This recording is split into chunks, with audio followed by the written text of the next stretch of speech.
What you're about to get isn't just a book review. Think of it more like a briefing, a totally spoiler-free look into a world you think you know, but trust me, you don't. This is your guide to Red Rising. So let's just dive right in. I want you to think about a question that's right at the heart of this entire story. What if the sky you dreamed of, the very future you sacrificed everything for, was all just a lie? Here's the plan for today. First, we're going to infiltrate the world itself, one built on a mountain of deception. Then we'll get into the genre, sort of the DNA of the story. We'll break down the incredibly rigid, color-coded society, meet the hero who was forged in its fires, and get a look at the mission that defines him. And finally, we'll do what I call the bookstore test. All the intel you need to decide if you're ready to jump in. Okay, let's begin. Section 1. A world built on lies. Welcome to the mining colonies of Mars. So, picture this. Deep, deep down beneath the red dust, we meet a young guy named Darrow. He's a hell diver, one of the Reds, and every single day he and his people descend into this suffocating heat and total darkness to mine for a precious gas. They do it because they've been told their sacrifice is what's making Mars livable for the rest of humanity. They really believe they're brave pioneers, that they are humanity's last hope. But here is the shocking truth. Far, far above them, on the surface of Mars, that future they're dying for, it's already here. There's this decadent, almost godlike ruling class living in these sprawling, beautiful cities with lush gardens and soaring towers. This paradise isn't some dream for the future. It's happening right now, built on a foundation of secrets and powered by the slavery of an entire people who have no idea they're even slaves. So when you drop a truth bomb that big, what kind of story explodes from it? Let's jump to our next section. Genre, a sci-fi epic. Let's figure out exactly what kind of ride you're about to get on. What's so cool here is the mix of genres. I mean, yeah, it's a huge science fiction epic, but it's also this gritty, dystopian thriller. It has the grand scale of a space opera, but with a mythology that feels very Roman-inspired. And at its heart, it mixes high-stakes military science fiction with a brutal, kind of Hunger Games-style competition. It's a really powerful and unique blend. Now that whole mix of genres is built around one central idea. Section 3, the color-coded society. This is a crazy rigid hierarchy where the color you're born into, well, that's your destiny, period. So you've really got to understand what the society is. It's not just a government, it's a caste system that runs the whole solar system. Every single person is born into a color, and each color is genetically engineered for a very specific job, from the godlike rulers all the way down to the slaves. This chart gives you a quick look at the pyramid. At the very top you have the golds. They're the rulers, treated like gods. Below them are tons of other colors, each with a purpose. Like the grays, they're the soldiers, the enforcers.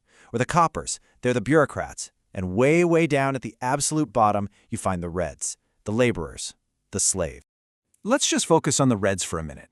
These people live and die in darkness, completely unaware that a whole civilization is thriving right above their heads.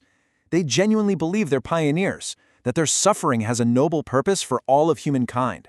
And then you have the golds. They are genetically perfect, engineered to be bigger, stronger, and smarter. They're brilliant, absolutely ruthless, and they rule from these incredible cities in the sky, all of it built on the lie they feed to the Reds working below. This, of course, brings us to our main guy, Section 4, a hero forged in rage. Let's get to know the man at the very center of this storm, Darrow. To get this story, you have to get Darrow's journey, which is just this radical transformation. He starts as a Red, a helldiver from a colony called Lycos. He's a skilled miner, he's driven by love, and he believes the lie. But then something happens. He's reforged into a weapon. He becomes an infiltrator among the golds, what they call a peerless scarred. And now, he's not driven by love anymore. He's driven by vengeance, and he's wielding the awful truth he's discovered. So where does a transformation like that lead? Well, to Section 5, the mission, which is to break the chains. Here's a quick, spoiler-free look at his objective. So, it all starts with a personal tragedy that just ignites this rage in Darrow. That rage leads him to discover the devastating truth about his world. From there, his body is literally reforged into a weapon, which lets him infiltrate the enemy's most elite circles. His mission is as simple as it is impossible: tear the whole system down from the inside. A rebellion is born. Okay, so now you've got the core intel. It's time for the final briefing. Section 6, the final bookstore test. Just imagine you're standing in a bookstore, holding this book. Is this the one for you? Let's find out. First off, the writing style. It's all tight, first person, so you are right inside Darrow's head for the entire ride. The pacing is absolutely breakneck. It's just relentless action and constantly rising stakes. And I've got to warn you, the world is brutal and visceral. The consequences are very real and often very graphic. The book even has its own slang, like bloody damn, that really just pulls you into the world. Now, what about focus? Is it character or plot-driven? Oh, it is deeply character-driven. Darrow's transformation is the engine of the entire story, and it explores huge themes: class warfare, rebellion, identity, power, sacrifice, you name it. And the moral landscape? It's incredibly gray. You're not going to find any easy heroes or villains here. So what's the bottom line? This is book one of a multi-book saga, so be ready for a commitment. It's the perfect fit for readers who love epic, gritty sci-fi with really complex characters and tons of action. And, one last time, a crucial content warning.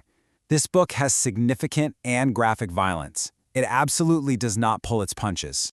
So, you've been briefed. You know the world, you know the hero, and you know the mission. You've been warned about the brutality, and you've been promised an epic scale. A world of gods and slaves, of devastating lies and furious rebellion. It's waiting for you.